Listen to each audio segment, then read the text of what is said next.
Welcome back to another episode of Game Audio Dev React. My name's Adam, and today we're going to be looking at another special game on the Xbox 360, which was recommended by a few people, thank you so much, which is Need for Speed Most Wanted.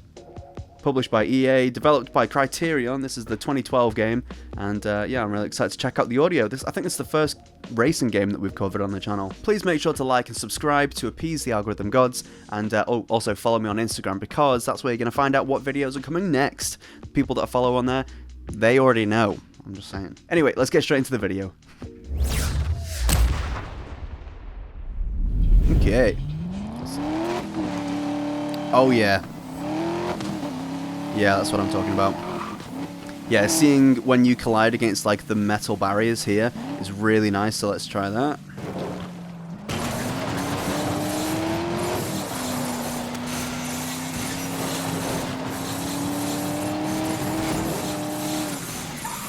So it's a little sharp sounding maybe, and it's maybe not as directional as I would want it to be. Like if I was doing this now, let's say, it doesn't sound like it's coming from the area that I'm seeing it happen. I would turn down the spread on that and make it really pinpointed and directional, just to really sell that sense of space and sense where the danger's coming from. I think racing games, they had to get, in terms of game audio, they had to be on their game way quicker than pretty much any other genre of game I can think of. Because the thing is, for the most part over the history of games, if it makes an action, it should make a sound. It doesn't have to sound the best, it just has to make a sound. Whereas a car, it is truly like interactive. If you put your foot down, you need to hear it changing and moving in real time with the car. It's got to be seamless. So when you look at games like Gran Turismo or whatever, the first one on PS1, it sounds great. I mean, it's very pitchy and whatnot, obviously, because it's an older game. Like the sounds are pitched quite a lot, but really, really interactive. Ooh. That reverb, because we're in a canyon here.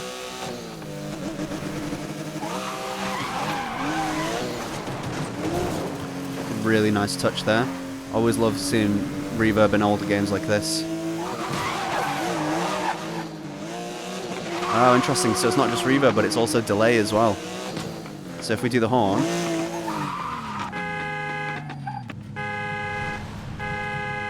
Interesting.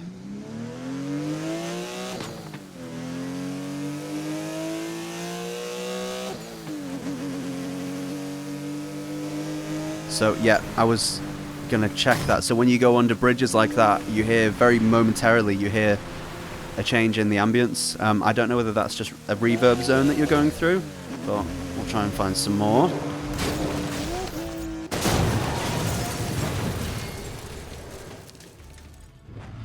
Love those destruction physics.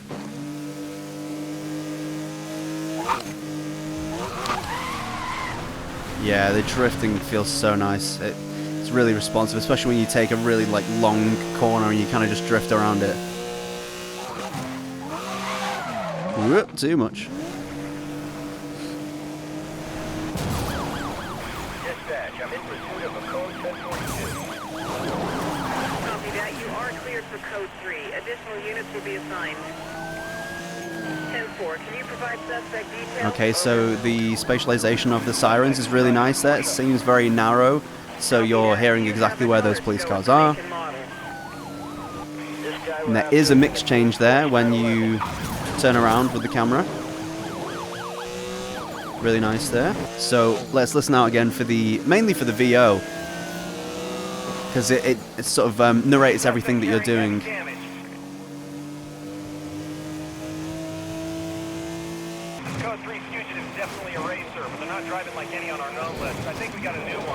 Interesting. So I would love to see the systems under the hood to see what it's doing, because it kind of knows exactly what I'm doing, even down to like the way that I'm racing. Ooh. That could be... See, I'm not sure exactly, but that police car sounds like it's like beefier. And I've only heard that since we've gone up into a different heat level. So I wonder when we get to like heat level 5 or 6 or whatever, I wonder whether they'll sound even more intimidating, like it's the audio is like trying to represent the danger levels. Oh, this tunnel, the reverb.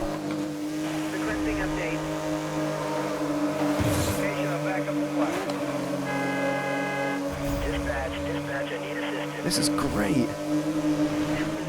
Ooh, little cement sounds there instead of metal. Very nice. It sounds like maybe a little messy, but I mean, overall I can see what it's trying to do. It works well. Usually, I guess the way they want you to play this game is fast, you know? Love that reverb. So nice.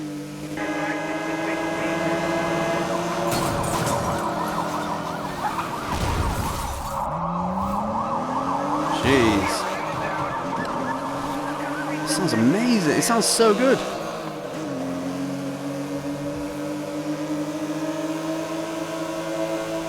It sounds even better with music. Honestly, the music in this game is so good. It's such a shame I can't play any of it, but YouTube, you know. Oof. Normally, I'm not a huge fan of that tinnitus effect. I know it can be like quite triggering for some people, especially people who have who suffer from tinnitus. But in that way, it was really tastefully done. It sounded really cool, really nice, and like cinematic sounding. It's interesting that the handling feels different on all the different cars as well. So it really does feel, it's not just like the audio and the haptics, but even just down to the weight of it, it's really representative in the controls. So I also love that speed camera sound, and it's interesting. It's really understated and really subtle. It's not trying to be too in your face, and it's not like the typical camera flash from like the 40s, whatever it would be, sort of sound that you normally hear in that case. It's really like low frequency and out of the way, but you know that it's happening. So yeah, it's a good choice that. The mix for this game is really impressive. Everything has its place, you know. Some things are phasing and doubling up, and some things are maybe a bit more distorted than I would personally do. But we're listening to the game without the music, and it's so... everything has its place, you know. There's not too much aggressive side chaining going on. There is with the VO, but that's always the case.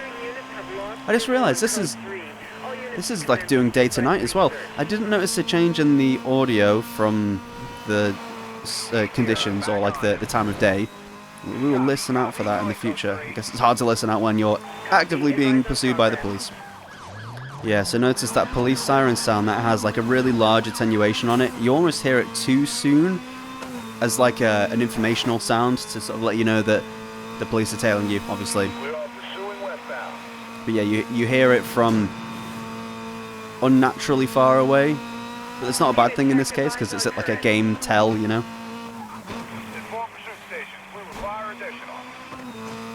Now I wonder if they recorded all of these real cars for this game. I would assume so, given like the budget of this game.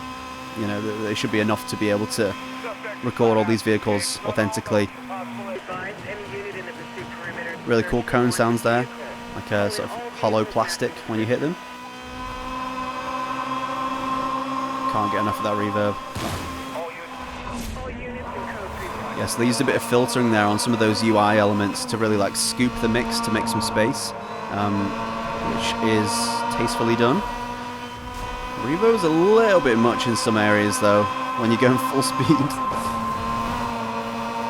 It's just hectic though, you know?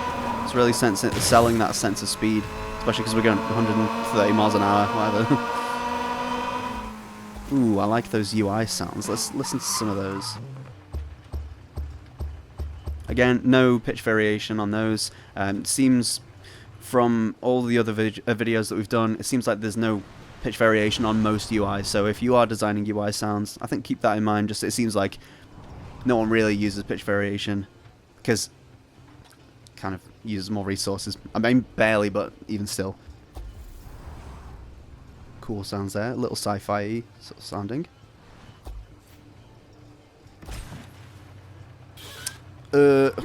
Brother. He's here. I'm back on him. Dispatch, we got him. I was literally just trying to change my tires. What the hell? Okay, I think I understand what I was hearing before to make it sound a little strange. it sounds like the car engine is playing in mono. So when you record things, you can choose to record it with one microphone or two. When you record it with two and it's set in a certain way, you make a stereo recording. Otherwise, if you just record it with a single microphone pointing it right at the thing, you make a mono source. Typically, it doesn't sound like this when you record with a single mono source. It sounds like they've recorded it in stereo and down-mixed it to mono. So you take the two sources, make it down to one. Thing is, when you do that, sometimes because of the way that you record the microphones, let's say, it can create some like weird phasing and artifacting, and if you overlap the microphones in a certain way, it can create these like pockets of where it phases, and you hear this a lot when things are down mixed and they're kind of phasing. I do think it's very interesting if we listen to where the engine sounds are actually coming from. It doesn't sound like it's coming from the engine. It sounds like it's, I mean, currently it's off to the right.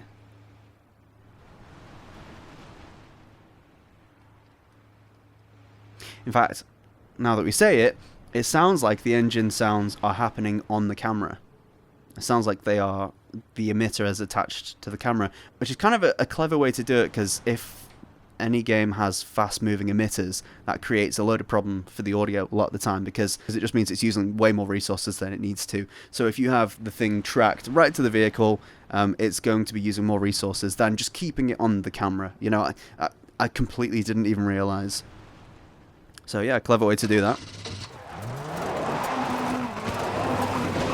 To be honest though, with that being said, I can't see a reason, if it is on the camera anyway, I can't see a reason why you would not just play the stereo files at that point, because the main issue with stereo files is, depending on which way you're hearing them from, it can create this like weird washiness where you can't really tell where anything is, kind of thing. In this case, if it's playing from the camera and it's not moving, there's no reason to not have stereo loops playing. But this one doesn't seem to suffer quite as much, but maybe it's because it sounds heavier.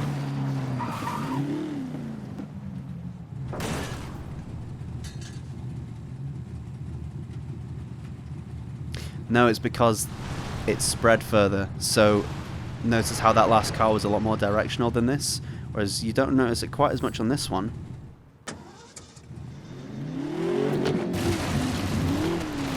Because it's very spread, and you can hear it really like nice and balanced.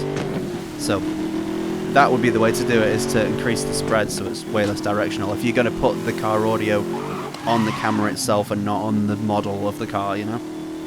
So some of the sounds for the police crackling, I'm not a huge fan of. They sound almost too noisy, and they really muddy the mix at times. Yeah, so there's like a noise that this car is making that a lot of the seats make, where it's just almost like a noisy whine sound.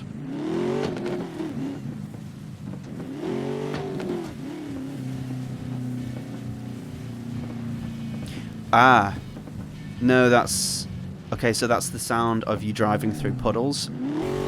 It's really hard to point it out, but yeah, you're hearing like that like shh sound happening, and that took me a minute to actually work out what it was, and I think it's not really doing much other than kind of muddying the mix. I think in those cases, if you were going to do that sort of sound, it's got to have like no low end whatsoever, just for it to stand any chance of cutting through the mix, basically. So in an area like this where there's so much reverb, it's a slippery slope when it comes to audio, because it can just make things sound really washy and hard to pinpoint anything, which it's doing a little bit here, to be honest. It is a little hard to tell exactly what I'm hearing. Oh, those chain link fences sound really good. So it sounds like they've used like a Doppler effect on those as well. So like a plugin like a Tonstrom Whoosh, let's say, or like Doppler Pro, whatever, creates that sense of movement by using the Doppler effect. So it may just be really nice, maybe some granular sounds there as well. But yeah, it sounds like they're using some kind of Doppler on just an impact sound. So a chain link fence impacting something, then you run that through a Doppler effect, and rather than just making the impact, it makes a sort of sound as it sort of rises in and out. It's great. Really, really easy way to sell the sense of speed and weight from a sound. Yeah, that noisy radio sound. It's too loud, I think. Yeah, and it's kind of taking way too much of those like middle frequencies. 10-4, advise we can make this suspect a priority if we pick them up again. Yeah, I'm really not a fan of that particular radio sound. It's just really messy. It's so loud, and it's just like really like ugly frequencies, you know. Oh, so responsive. That is really nice. Curious to play newer games actually, and just to hear just how far it's came. I did just pick up Need for Speed Unbound, so that will be happening in the future. Watch this space. And that's, I think, the newest racing game I own. So that will be an interesting one to compare it. It is interesting that we're not really hearing any of the ambience. So if we pull up here for a second, so there's like crashing waves here. Can we actually hear them?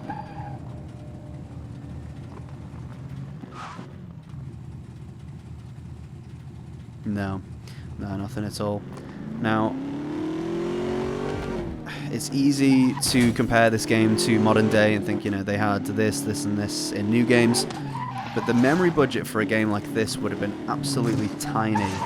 So I assume it must have just been, we don't have the memory to play sounds for something that is going to whiz past you for like half a second, so makes sense. Ambience cuts off a little abruptly there. It'd be nice if there was more of like an ADSR or something to kind of like fade it in and out.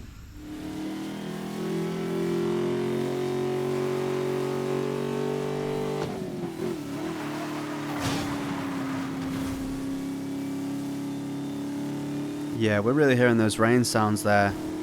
It's adding a lot of I guess unwanted noise there, to be honest. This kind of sounds fuzzy.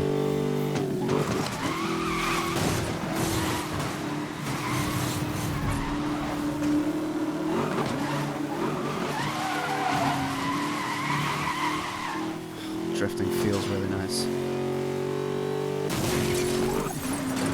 So hearing some glass smashing sounds, metal impacts, that sort of thing on collision, which is nice. I've got to say, I think this game's approach to just never really slowing down, and you're always like kind of doing something, whether it's like roaming the open world, you're in a race, it all kind of like blends seamlessly. I think, yeah, it's really nice though.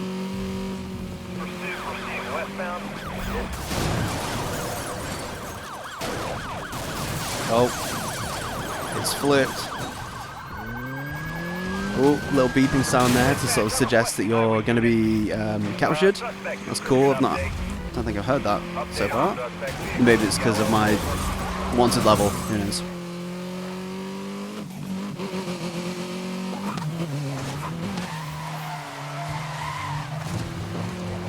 And I think we're going to call it there. Thank you so much for watching. Thank you for the suggestion as well. I've had a great time playing this game. Yeah, it sounds really cool, especially for a game from 2012. It sounds amazing. Yeah, I'm really interested in checking out more of these racing games. And so yeah, thank you so much for watching. Please make sure to like and subscribe to appease the algorithm gods, and I will see you next time. Let's go.